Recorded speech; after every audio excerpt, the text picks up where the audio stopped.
ये कान्हा माखन चुरावे पन्ना घाट के किनारे। कान्हा माखन चुरावे, कान्हा माखन चुरावे पन्ना घाट के किनारे। मैया यशोदा का बहनी के मारे। कान्हा माखन चुरावे पन्ना घाट के किनारे। कान्हा माखन चुरावे पन्ना घाट के किनारे। मुन्नारा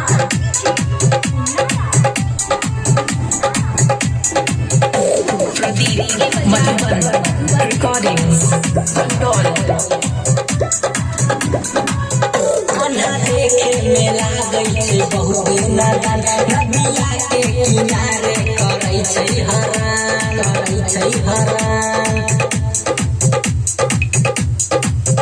कान्हा देखे में लागै छै बहुत नादान। नदिया के किनारे करै छै हरान। कबो बजाबै बांसुरी, कबो फोड़ै छै मठौरी। श्याम कहै छै आधा से आब नै सहबै हम दूरी, नै सहबै हम दूरी।